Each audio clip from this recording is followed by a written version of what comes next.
ప్రతి వ్యక్తికి కూడా స్వాతంత్రం ఉందండి. ప్రతి వ్యక్తికి కూడా స్వాతంత్రం ఉంది. ఏం చేయడానికి? పాపం చేయడానికైనా స్వాతంత్రం ఉంది, పుణ్యం చేయడానికైనా స్వాతంత్రం ఉంది. స్వాతంత్రాన్ని అపవాది సంబంధిత కార్యకలాపాలు చేయడానికి ఎవడైతే చంపివేస్తాడో వాడు ఆత్మలో బలమైన వాడు. గుర్తుపెట్టుకోండి, స్వాతంత్రం నీకు ఉంది, నాకు ఉంది.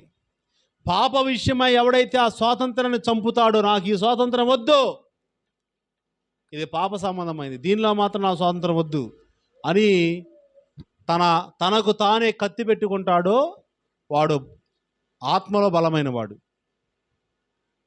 అర్థమైంది నీకు? మా ఇంట్లో కూడా గోడలు ఉన్నాయి, మా ఇంట్లో కూడా గోడ టీవీలు పెట్టుకోవచ్చు. స్వాతంత్రం ఉందా లేదా? నేను కూడా చెప్పాలి. ఆ రక్షణ టీవీ, ఆరాధన టీవీ, ఆ టీవీ, ఈ టీవీ, న్యూసు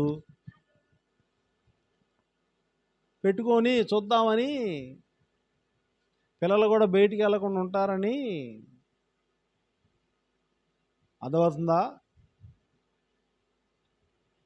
ఎవరి కోసమంట అంటే రేపు వాళ్ళు బాగా చూసి నరకానికి పోవాలనేగా మీ ఉద్దేశం. ఎమ్మలారా, సాకులు చెప్పొద్దు, వాక్యంలో తేలిపోతారు. అంటే మీరు ఈ రోజున పిల్లల కోసం అని వాళ్ళు మీరు మార్చి ఛానల్ మారుతున్నారంటే అర్థం ఏంటి? వాళ్ళు కూడా బాగుపడతాం మీకు ఇష్టం లేదన్నమాట. అర్థమైందా?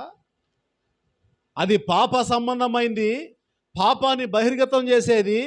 అయితే అది నా దగ్గర ఉండడానికి వీల్లేదు. అంటే నేనేం చేసుకుంటున్నాను? కంటు పెట్టుకుంటున్నా దాని విషయంలో. నా స్వాతంత్రం ఉంది, కానీ అది పాప సంబంధమైంది కాబట్టి నేను దాన్ని ఏం చేస్తున్నాను? కట్ చేస్తున్నా. దాన్ని అతికించుకోవడానికి నా స్వాతంత్రం ఉంది, నా ఇష్టం. అర్థమవుతుందా? నా ఇష్టం, కానీ అది పాప సంబంధమైంది కాబట్టి దాని విషయంలో నేను స్వతంత్రత కలిగి ఉండను. ఎవరు చెప్తారంటే ఇలాగా? ఆత్మలో బలమైన వాళ్ళు. ఆత్మలో బలహీనులు గోళ్ళకు తగిలిస్తారు, ఫోనుల్లో చూస్తారు, అన్ని విషయాల్లో కూడా పడిపోతూనే ఉంటారు. ఎవరంటే వీళ్ళు ఆత్మలో బలహీనులు. మీ ఆత్మ ఎందుకు బలహీనంగా ఉందంటే మీకు వాక్యం లేదు, మీలో వాక్యం లేదు.